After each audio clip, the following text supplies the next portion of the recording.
हर कोई लाइका की कहानी जानता है, जो अंतरिक्ष में जाने वाली पहली कुतिया थी। लेकिन बहुत कम लोग उस बिल्ली के बारे में जानते हैं जो अंतरिक्ष में गई थी।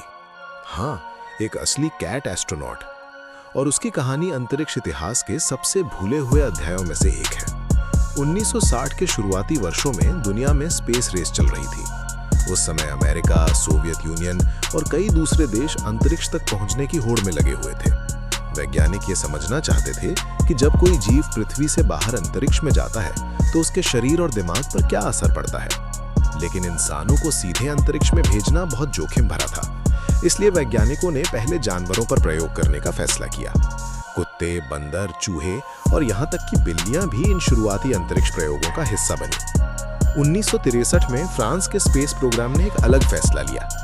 इस बार उन्होंने प्रयोग के लिए कुत्तों या बंदरों की जगह बिल्लियों को चुनने का निर्णय किया। वैज्ञानिकों का मानना था कि बिल्लियों का नर्वस सिस्टम उन्हें अंतरिक्ष यात्रा के दौरान दिमाग की गतिविधियों को बेहतर तरीके से समझने में मदद कर सकता है। इसके लिए उन्होंने 14 आवारा बिल्लियों को चुना और उन्हें मिशन के लिए ट्रेनिंग देना शुरू किया। लेकिन ये ट्रेनिंग बिल्कुल भी आसान नहीं थी। बिल्लियों को छोटे छोटे कैप्सूल में रखा जाता था ताकि वे तंग जगह में रहने की आदत डाल सके। उन्हें ऐसी मशीनों में घुमाया जाता था जो रॉकेट लॉन्च के समय महसूस होने वाले तेज दबाव जैसा अनुभव कराती थी। वैज्ञानिक उनके दिमाग के सिग्नल रिकॉर्ड करने के लिए छोटे इलेक्ट्रोड भी इस्तेमाल करते थे ताकि ये समझा जा सके कि अंतरिक्ष यात्रा के दौरान दिमाग कैसे प्रतिक्रिया करता है। इन सभी बिल्लियों में से एक शांत और काली सफेद बिल्ली को इस ऐतिहासिक मिशन के लिए चुना गया। उसका नाम था फेलिसेट। 18 अक्टूबर 1963 का दिन इतिहास में दर्ज होने वाला था। फेलिसेट को एक छोटे स्पेस कैप्सूल के अंदर रखा गया और फिर उसे फ्रांस के वेरोनिक AGI रॉकेट से लॉन्च किया गया। ये लॉन्च अल्जीरिया के हम्मागुइर नाम के एक रेगिस्तानी लॉन्च साइट से हुआ। कुछ ही मिनटों में रॉकेट तेजी से आसमान की ओर उड़ गया और ऊपर, जब तक वो पृथ्वी से लगभग 157 किलोमीटर की ऊंचाई तक नहीं पहुंच गया। कुछ मिनटों के लिए फेलिसेट ने एक अद्भुत अनुभव किया, वेटलेसनेस, यानी ऐसी स्थिति जहां गुरुत्वाकर्षण लगभग महसूस नहीं होता। कैप्सूल के अंदर फेलिसेट हवा में तैर रही थी, जबकि पृथ्वी पर बैठे वैज्ञानिक उसके दिमाग और शरीर की गतिविधियों को ध्यान से रिकॉर्ड कर रहे थे। पूरा मिशन केवल लगभग 13 मिनट तक चला, लेकिन ये 13 मिनट इतिहास बन गए। अंतरिक्ष तक पहुंचने के बाद कैप्सूल रॉकेट से अलग हो गया और पैराशूट की मदद से धीरे धीरे वापस पृथ्वी की ओर उतरने लगा। कुछ समय बाद कैप्सूल सुरक्षित रूप से जमीन पर उतर गया। वैज्ञानिक तुरंत उस जगह पहुंचे जहां कैप्सूल उतरा था और कैप्सूल के अंदर थी फेलिसेट, जिंदा और सुरक्षित।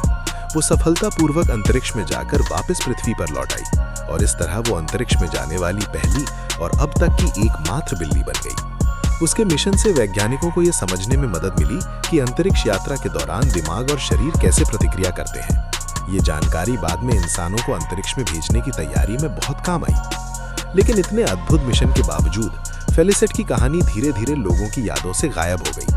आज जब लोग अंतरिक्ष में गए जानवरों की बात करते हैं तो ज्यादातर लोगों को लाइका याद आती है, वो मशहूर सोवियत कुतिया जो पृथ्वी की कक्षा में जाने वाली पहली जानवर बनी थी। लेकिन बहुत कम लोग उस छोटी काली सफेद बिल्ली को याद करते हैं जिसने भी इतिहास बनाया था। फिर कई साल बाद लोगों ने उसकी कहानी को दोबारा याद करना शुरू किया। 2019 में फ्रांस में फेलिसेट के सम्मान में एक मूर्ति बनाई गई ताकि अंतरिक्ष विज्ञान में उसके योगदान को हमेशा याद रखा जा सके।